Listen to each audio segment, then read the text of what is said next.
parking spaces. Where did you go, Ohio?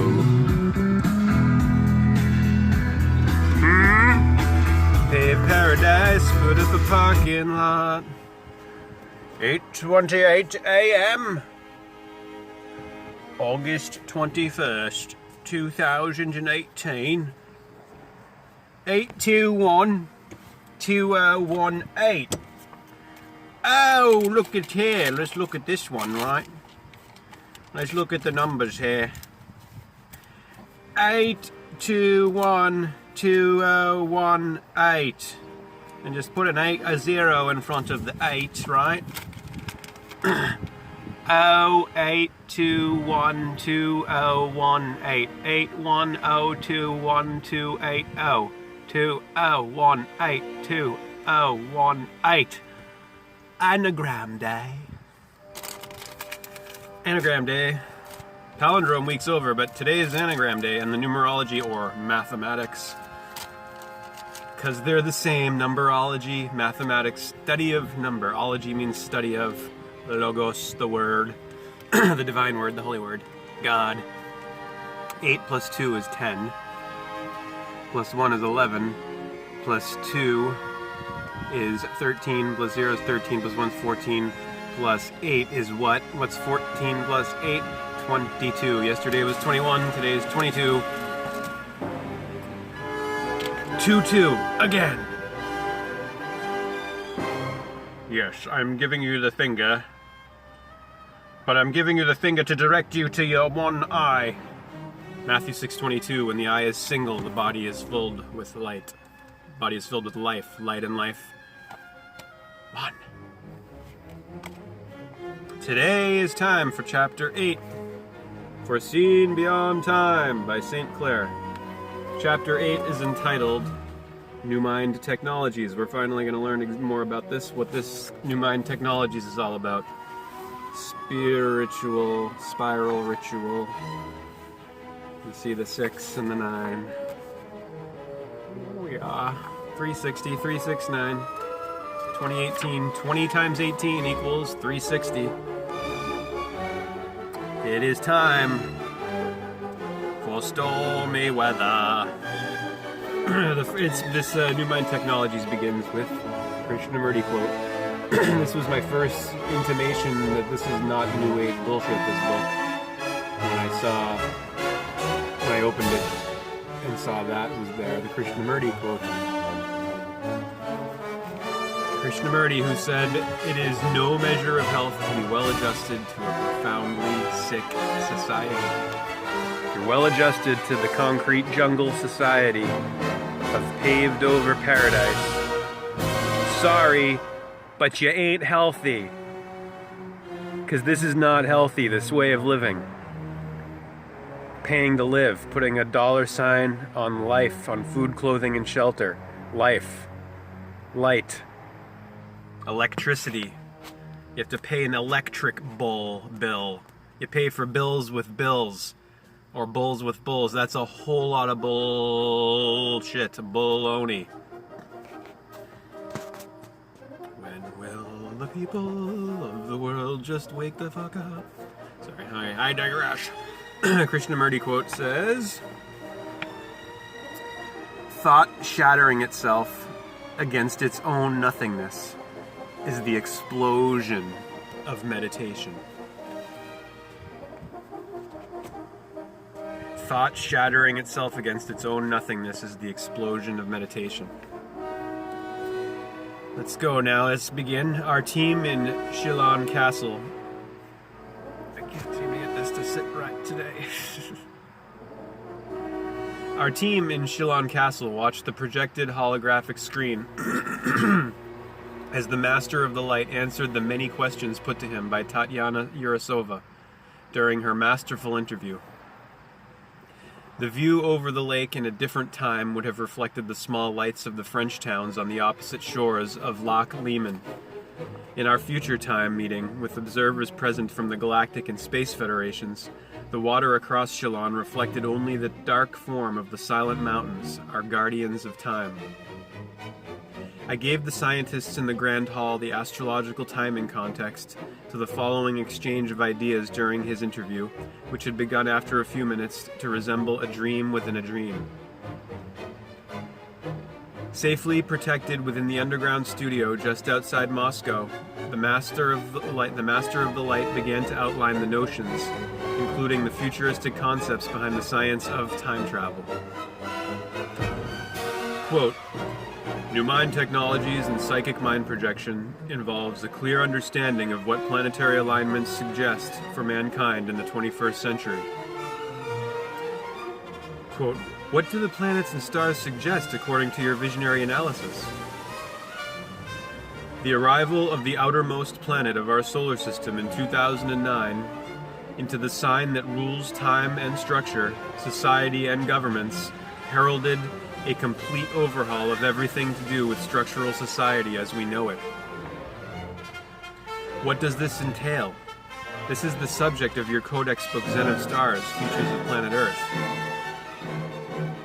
Although we can track Pluto back every 250 years in the sign of Capricorn, and in theory we can look at the cycles of changes that occur each time the planet of transformation reaches the sign ruling societal structure, nothing in known human history compares with what we will witness by 2024.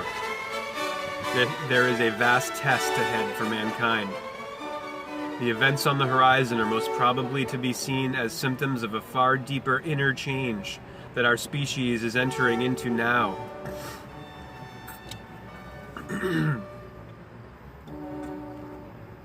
2012 is widely seen as an important time marker.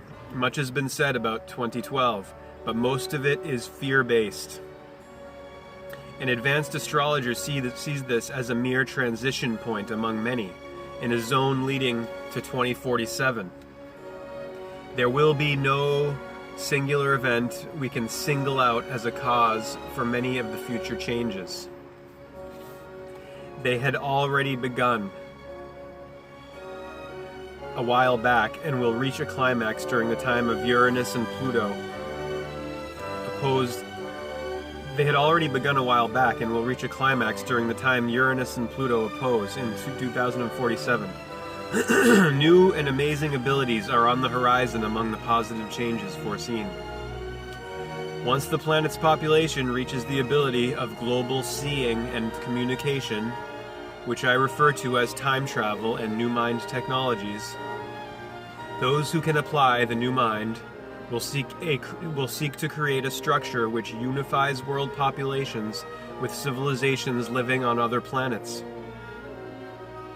This naturally implies that by then we know of the existence of those other cultures. During this time we also witness climate changes, bringing security issues that we address without fear. The dampening effect of the so-called terrorist network is to curb the will of the population to unify. Once this unification of the human mind group via new mind technologies is established, the population will be better able to cooperate, peacefully sharing resources and high-tech knowing that come from extraterrestrial discoveries awaiting mankind. Unification as such is not a bad thing. It is only dreaded by those who fear that control and their roots are taken away from them.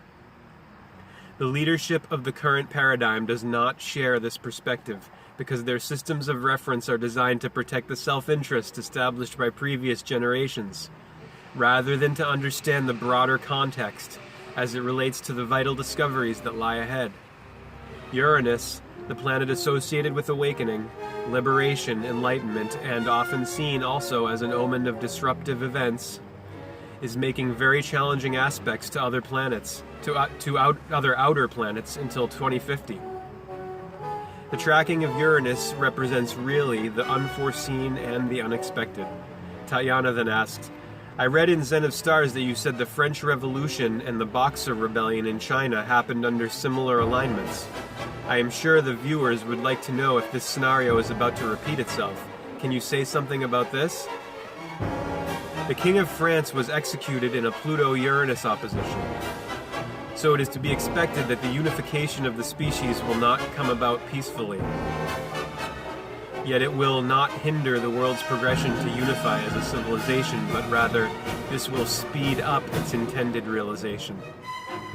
Unfortunately, fear oddly produces unity out of necessity in the long run.